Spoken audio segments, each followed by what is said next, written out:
Chapter 3 7 cures for a lean purse. एक time था जब बेबीलोन सिटी की हालत बहुत खराब हो गई थी। जब बेबीलोन के किंग सागन अपने एनिमीज को हरा के वापस आए तो उन्हें पता चला कि बेबीलोन के सिटीजन्स के पास जॉब्स नहीं थी।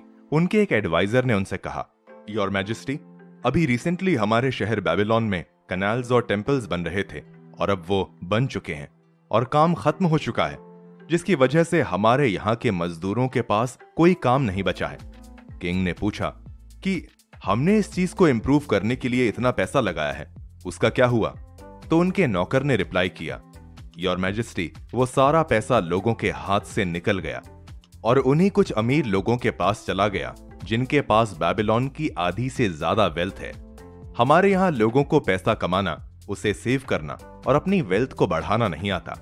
बस कुछ ही लोग हैं जिनके पास ये स्किल है और वही लोग आज इतने अमीर हैं। किंग ने अपने एडवाइजर से कहा, अगर ये स्किल इतनी इंपॉर्टेंट है तो तुम्हारे यहां हर कोई ये स्किल क्यों नहीं सीखता? तो एडवाइजर ने कहा, हाँ, आप सही कह रहे हैं, लेकिन आखिर कौन ये स्किल लोगों को सिखा सकता है? क्योंकि प्रीस्ट तो ये काम नहीं कर सकते क्योंकि उन्हें वेल्दी होने के बारे में कुछ नहीं पता। किंग ने पूछा, हमारी सिटी में किसे वेल्दी होने के बारे में सबसे ज्यादा पता है? तो इस पे उस एडवाइजर ने कहा, वो पर्सन जिसके पास बेबीलोन में सबसे ज्यादा वेल्थ हो। किंग ने रिप्लाई किया कि बेबीलोन का सबसे अमीर आदमी अर्कद है। मैं चाहता हूं कि तुम कल अर्कद को मेरे पास लेकर आओ। जब नेक्स्ट डे अर्कद किंग के पास आया तो किंग ने उससे पूछा, अर्कद, तुम इतने अमीर कैसे बने हो? तो अर्कद ने कहा, मौकों का फायदा उठा के, वो मौके जो हमारी सिटी में हर सिटीजन के पास हैं। इसके बाद किंग ने पूछा, तुमने किस चीज से शुरुआत की थी? तो अर्कद ने रिप्लाई किया, मेरे पास बस अमीर बनने की एक डिजायर थी, इसके अलावा और कुछ नहीं। फिर किंग अर्कद को सिटी की सिचुएशन के बारे में बताता है। किंग उसे बताता है कि बेबीलोन के सिटीजन्स कितने परेशान हैं। साथ ही किंग उसे कहता है कि वो बेबीलोन को एक बहुत ही रिच सिटी देखना चाहता है। फिर किंग अर्कद से पूछता है, अर्कद, तुम्हारी इस वेल्थ का आखिर क्या सीक्रेट है? क्या तुम ये सीक्रेट दूसरों को सिखा सकते हो? तो इस पे अर्कद कहता है, मेरा ये सीक्रेट बहुत ही प्रैक्टिकल है जो कोई भी सीख सकता है। ये सुन के किंग बहुत खुश होता है। फिर किंग अर्कद से पूछता है, अर्कद, क्या तुम ये सीक्रेट स्कूल के कुछ टीचर्स को सिखा सकते हो ताकि वो ये सीक्रेट फिर दूसरों को सिखा सकें? तो अर्कद उनकी ये बात मान लेता है। नेक्स्ट डे किंग के ऑर्डर पे कुछ 100 स्टूडेंट्स को एक बड़े से हॉल में बिठाया गया और फिर वहां पे अर्कद आया। वहां आके फिर अर्कद ने अपनी टीचिंग शुरू की। अर्कद ने उन स्टूडेंट से कहा, किंग के ऑर्डर्स पे आज मैं आपके सामने खड़ा हूं क्योंकि कुछ टाइम पहले मैं भी बहुत पुअर था, लेकिन मुझे वो नॉलेज मिल गई जिसकी हेल्प से आज मैं इतना अमीर हूं और वही नॉलेज आज मैं आपके साथ शेयर करूंगा। पहले मेरा पर्स बहुत खाली रहता था, लेकिन फिर मैंने उसका सॉल्यूशन निकाल लिया और मुझे ऐसी 7 रेमेडीज मिली जिसका यूज करके अब मेरा पर्स बिल्कुल भी खाली नहीं है। फिर अर्कद उन्हें बताता है कि वो नेक्स्ट 7 डेज तक उन्हें ये 7 रेमेडीज सिखाएगा जिसकी हेल्प से वो भी अमीर बन सकेंगे। और फिर अर्कद उन्हें वो फर्स्ट रेमेडी बताता है, the first cure, start the purse to fattening. सबसे पहले दिन अर्कद ने अपने सारे स्टूडेंट से उनके काम के बारे में, उनकी जॉब्स के बारे में पूछा। फिर अर्कद ने उनसे कहा कि तुम सब कुछ अर्न करते हो। सबसे पहली चीज आप लोगों ने ये करनी है कि आप जब भी 10 कॉइन्स अर्न करो तो उसमें से आपने सिर्फ 9 कॉइन स्पेंड करने हैं। यहाँ पे अर्कद वही लेसन शेयर कर रहा है जो हमने लास्ट चैप्टर में डिस्कस किया था कि आपको अपनी अर्निंग का एटलीस्ट 10% सेव करना है। The second cure, control the expenditures. फिर सेकेंड डे अर्कद ने उन्हें सिखाया कि उनकी इनकम में से 10% निकालने के बाद जो 90% बच जाए आपने उसी में अपने एक्सपेंसेस पूरे करने हैं और उस 10% को हाथ भी नहीं लगाना। कुछ स्टूडेंट्स ने अर्कद से कहा कि वो इतना अर्न करते ही नहीं हैं कि कुछ सेव कर सकें। तो अर्कद ने उनसे कहा कि तुम सारे लोग डिफरेंट काम करते हो, डिफरेंट अर्न करते हो, बट स्टिल तुम सबके पर्सेस इक्वली खाली हैं। अर्कद ने उन्हें समझाया कि हम अक्सर जिसे नीड्स कहते हैं वो नीड्स होती नहीं है। मोस्टली ये होता है कि लोगों के एक्सपेंसेस उनकी इनकम जितने होते हैं। जैसे ही उनकी इनकम बढ़ती है उसके साथ ही उनकी डिजायर्स भी बढ़ती हैं।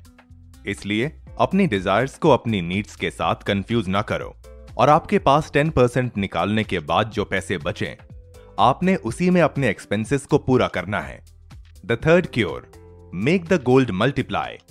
अब सिर्फ पैसे सेव करने से आप रिच नहीं बन जाओगे, बल्कि ये भी जरूरी है कि आप जो पैसे सेव कर रहे हैं वो पैसे आपके लिए काम करें और आपको और ज्यादा पैसे लाकर दें। यहीं पर अरकद अपने स्टूडेंट्स को कहते हैं कि उन्हें अपने सेव किए हुए पैसे इन्वेस्ट करने होंगे, और फिर जब उस इन्वेस्टमेंट से आप कुछ अर्न करें तो फिर आपको वो पैसे भी इन्वेस्ट करने होंगे और आपकी वेल्थ इसी तरह ग्रो होती रहेगी। The fourth cure, guard the treasure from loss. यहां पर अरकद अपने स्टूडेंट्स को अमीर बनने का फोर्थ सीक्रेट बताते हैं। वो कहते हैं कि जब भी इंसान के पास पैसे आते हैं तो वो उसे बस जल्दी इन्वेस्ट करना चाहता है और फिर पैसे खो देता है। कई बार ऐसा भी होता है कि हमारे रिलेटिव्स और फ्रेंड्स हमें इन्वेस्टमेंट के आइडियाज बताते हैं और हमें इन्वेस्ट करने को कहते हैं, लेकिन हमें इस तरह इन्वेस्ट नहीं करना चाहिए। आप जब भी अपने पैसे कहीं इन्वेस्ट करो तो इस इन्वेस्टमेंट को पहले अच्छे से स्टडी करो, और इस इन्वेस्टमेंट में ये भी जरूरी है कि अगर आप अपने पैसे वापस लेना चाहो तो ले सको। अरकद उन्हें ये भी बताता है कि जब आप पैसे कहीं इन्वेस्ट करो तो उस फील्ड में जो एक्सपर्ट है उसी से एडवाइस जरूर लेना, ताकि आप लॉस से बच सको। The fifth cure, making of the dwelling a profitable investment. इस लेसन में ऑथर अपने स्टूडेंट्स को बता रहे हैं कि दूसरे के घर में रहने की बजाय या फिर रेंट के घर में रहने की बजाय आपके पास अपना खुद का घर होना चाहिए। अरकद उन्हें बताता है कि बेबीलोन में मोस्टली लोग रेंट के घरों में रहते हैं। उन रेंट के घरों में ना तो उनके बच्चे ठीक से खेल पाते हैं और ना ही उनकी वाइफ्स फ्लावर्स ग्रो कर पाती हैं जो उन्हें पसंद होते हैं। कोई भी इंसान उस वक्त तक बिल्कुल हैप्पी नहीं रह सकता जब तक उसके पास अपना घर ना हो। जब इंसान के पास अपना घर होता है तो वो अच्छा फील करता है, प्राउड फील करता है और उसके अंदर कॉन्फिडेंस भी आ जाता है। अरकद उनसे कहता है कि रेंट के घर में रहने से बेटर ये है कि आप किसी से लोन ले लो और फिर उससे अपना एक घर खरीद लो। इसके बाद आप थोड़ा थोड़ा करके वो लोन वापस कर सकते हो, बिल्कुल वैसे जैसे आप रेंट पे करते हो, और फिर कुछ ही सालों में वो लोन पे हो जाएगा और घर भी आपका हो जाएगा। इसीलिए अरकद की एडवाइस मानो और अपना खुद का घर खरीदो। The sixth cure, insure a future income. हर इंसान की लाइफ में डिफरेंट स्टेजेस आते हैं और एक स्टेज होता है ओल्ड एज। ये वो वक्त है जब इंसान यंग नहीं रहता, ना ही इसमें पहले जैसी एनर्जी होती है और ना ही ये पहले की तरह काम कर पाता है। इसीलिए ये बहुत जरूरी है कि आप इस स्टेज के लिए पहले से प्रिपेयर्ड रहो। आप जब इस स्टेज में आओ तो आपके पास इतना पैसा होना चाहिए कि आप अपनी और अपनी फैमिली की नीड्स पूरी कर सको। इसके लिए आपको करना ये होगा कि आपको कुछ ऐसी इन्वेस्टमेंट्स करनी होंगी जिससे आपकी एक फ्यूचर इनकम बन सके, जिससे आप घर या फिर जमीन खरीद के अपने पास रख सकते हो, क्योंकि घर और जमीन की वैल्यू मेंटेन रहती है और फिर जब आपको बाद में जरूरत हो तो आप उसे सेल कर सकते हो। इसी तरह आप फिक्स डिपॉजिट कर सकते हो और फिर उसमें थोड़े थोड़े टाइम में पैसे ऐड कर सकते हो, या फिर कुछ भी कर सकते हो जिससे आपकी एक फ्यूचर इनकम सेट हो जाए। The seventh cure, increase the ability to earn. Last day में अरकद अपने स्टूडेंट्स को एक बहुत ही इंपॉर्टेंट लेसन बताते हैं। अरकद उन्हें बताते हैं, कुछ टाइम पहले मेरे पास एक यंग आदमी आया था और मुझसे पैसे मांग रहा था। मैंने उस यंग आदमी को बताया कि अगर उसे ज्यादा पैसे कमाने हैं तो उसे अपनी अर्निंग कैपेसिटी बढ़ानी होगी। यहाँ पर अरकद अपने स्टूडेंट्स को ये बता रहे हैं कि आप जिस भी फील्ड में काम करते हो, आपको उस काम के बारे में ज्यादा से ज्यादा सीखना चाहिए। जैसे अरकद उन्हें अपनी एग्जाम्पल देते हैं। अरकद उन्हें बताते हैं कि पहले वो क्ले टैबलेट्स पर लिखने का काम करते थे, जिसमें उन्हें बहुत कम पैसे मिलते थे, लेकिन उसी काम में कुछ लोग ऐसे थे जिन्हें इस काम के ज्यादा पैसे मिलते थे। फिर अरकद ने उन लोगों से इस काम के बारे में और ज्यादा सीखा एंड एज अ रिजल्ट उनकी भी इनकम बढ़ गई। अरकद कहते हैं कि हमारे पास जितनी ज्यादा नॉलेज होगी हम उतना ज्यादा अर्न करेंगे। जैसे अगर कोई आर्टिस्ट है तो उसे अपनी फील्ड में नए टूल्स और मेथड्स के बारे में सीखना चाहिए। अगर कोई मर्चेंट है तो उसे डिफरेंट गुड्स के बारे में नॉलेज होनी चाहिए।